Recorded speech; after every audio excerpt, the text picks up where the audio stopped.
नमस्कार, आप देख रहे हैं द रियल टॉक शो और मेरा नाम है सचिन प्रभाकर।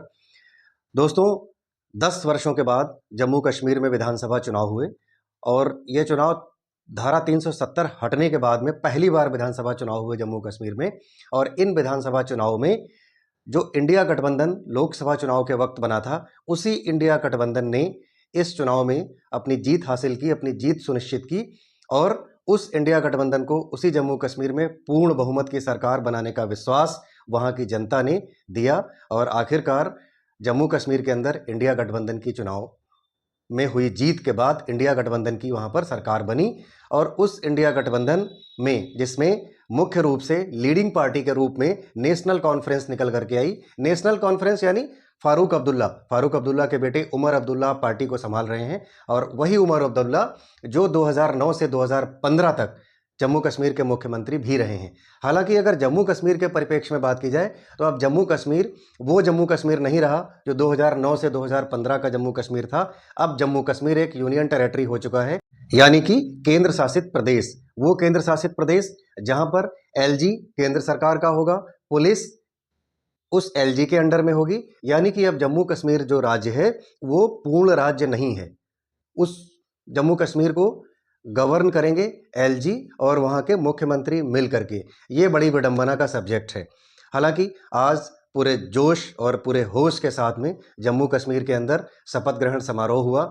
श्रीनगर के अंदर में एक बड़े इंटरनेशनल कन्वेंशन सेंटर के अंदर बड़ा प्रोग्राम हुआ, भव्य और दिव्य प्रोग्राम हुआ, जहां पर इंडिया गठबंधन में जितनी भी राजनीतिक पार्टियां हैं सभी को न्योता दिया गया, विपक्ष की सभी पार्टियों को न्योता दिया गया। अगर मुख्य रूप से आगंतुकों की बात करी जाए आज के प्रोग्राम में तो वो कांग्रेस पार्टी के चीफ सुप्रीमो कहें राहुल गांधी आए, कांग्रेस पार्टी की महासचिव प्रियंका गांधी आई, समाजवादी पार्टी सुप्रीमो अखिलेश यादव अपने सपरिवार यानी बेटी और पत्नी और सांसद डिंपल यादव के साथ आए। राहुल गांधी के राजनीतिक सलाहकार कहें या कांग्रेस के वरिष्ठ नेता कहें श्री वेणुगोपाल जी भी वहां पर आए। डीएमके से कनिमोई वहां पर आई, डी राजा आए, मल्लिकार्जुन खड़गे जो कांग्रेस के राष्ट्रीय अध्यक्ष हैं वो भी वहां पर उपस्थित हुए। इसके अलावा जम्मू कश्मीर के अंदर अगर विपक्ष के नेताओं की बात करें तो महबूबा मुफ्ती भी उस शपथ ग्रहण समारोह में उपस्थित हुई। आज के इस शपथ ग्रहण समारोह की बात करी जाए तो जो एलजी है यानी उपराज्यपाल हैं मनोज सिन्हा जी ने उमर अब्दुल्ला को मुख्यमंत्री पद की शपथ दिलाई, जो नेशनल कॉन्फ्रेंस के प्रमुख हैं। और फारूक अब्दुल्ला की वहां पर सामने उपस्थिति भी रही। फारूक अब्दुल्ला ने आज दूसरी बार अपने बेटे को मुख्यमंत्री बनते देखा। इसके अलावा 5 और मंत्रियों ने वहां पर शपथ ली। के कार्यक्रम में मुख्यमंत्री पद की शपथ के अलावा बतौर उप मुख्यमंत्री भी शपथ दिलाई गई। वो दिलाया गया आपको सुरेंद्र चौधरी जी जो जम्मू रीजन से विधायक हैं। इनके अलावा 5 और मंत्रियों को शपथ दिलाया गया। 5 और मंत्रियों में बात करी जाए तो एक अन्य यानी अन्य से विधायकी जीत करके आए हैं, वो किसी भी राजनीतिक दल से ताल्लुक नहीं रखते हैं, उनको भी मंत्री पद की शपथ दिलाई गई। इसके अलावा 4 मंत्री और रहे हैं जो नेशनल कॉन्फ्रेंस से आते हैं यानी उमर अब्दुल्ला की पार्टी से आते हैं, उनको मंत्री पद की शपथ दिलाई गई। अगर सीटें आने की बात करी जाए तो भाजपा की 29 सीटें इस विधानसभा चुनाव में भाजपा को मिली हैं। वो 29 की 29 सीटें जो हैं वो जम्मू रीजन से ही आई हैं। जम्मू कश्मीर 2 धड़ों में बटा हुआ सीधा सीधा दिखाई देता है, एक जम्मू रीजन, दूसरा कश्मीर रीजन। कश्मीर रीजन को खाड़ी क्षेत्र भी कहा जाता है। अगर ओवरऑल बात करी जाए तो वहां पर टोटल 90 सीटें हैं। 90 सीटों में से 49 सीटें जो हैं वो इंडिया गठबंधन को मिल गई थी। तो सीधी सी बात है कि 49 सीटें पा करके इंडिया गठबंधन को सरकार बनाने में कोई दिक्कत नहीं थी। बस थोड़ा सा असमंजस की स्थिति शुरुआत में निकल करके आ रही थी कि नेशनल कॉन्फ्रेंस और कांग्रेस पार्टी के साथ, क्योंकि कांग्रेस के पास मात्र 6 सीटें ही हैं और एक सीट वहां पर सीपीएम को मिल रही थी और बीजेपी को तो 29 सीटें मिली थी। और तो बीजेपी के साथ यही प्रॉब्लम थी कि कोई भी पार्टी बीजेपी के साथ अलायंस करने के लिए तैयार नहीं थी। हालांकि जो इंडिया गठबंधन का अलायंस है वो प्री पोल अलायंस था। तो प्री पोल अलायंस में फिर यही है कि जो भी वो सरकार बनेगी वो इंडिया गठबंधन की ही सरकार बनेगी। और इंडिया गठबंधन की जब सरकार बनेगी तो इंडिया गठबंधन की सरकार में मुख्यमंत्री और मंत्रियों के जो संख्या का निर्धारण है वो मिल बैठ करके ही उनको आपस में तय कर लेना है। इसीलिए एक चीज और आज देखने को मिली कि कांग्रेस की तरफ से किसी भी मंत्री ने शपथ नहीं लिया है। उसके परिप्रेक्ष्य में जब सवाल पूछा गया कांग्रेस पार्टी की तरफ से तो कांग्रेस पार्टी ने सीधे सीधे यह कह दिया कि अभी फिलहाल कांग्रेस पार्टी जो है वो बाहर से गठबंधन देने पर भी विचार कर रही है। अगर हमारी और नेशनल कॉन्फ्रेंस की बात यानी उमर अब्दुल्ला की बात बन जाती है तो हम बाहर से समर्थन दे देंगे और हमारी पार्टी का कोई भी विधायक मंत्री पद के लिए लालायित नहीं है। और हम ये चाहते हैं बस कि जम्मू कश्मीर ने जो अपना अस्तित्व खोया है, जो पूर्ण राज्य का दर्जा खोया है, जब तक जम्मू कश्मीर को पूर्ण राज्य का दर्जा नहीं मिल जाएगा तब तक कांग्रेस पार्टी अपना कोई मंत्री नहीं बनाएगी। ये बात पर भी निकल करके सामने आती है।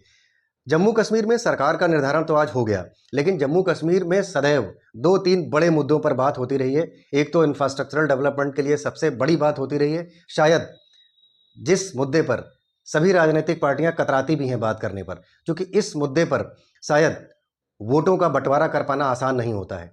तो हमेशा से जम्मू कश्मीर में बड़ा मुद्दा रहा है कश्मीरी पंडितों का जेनोसाइड।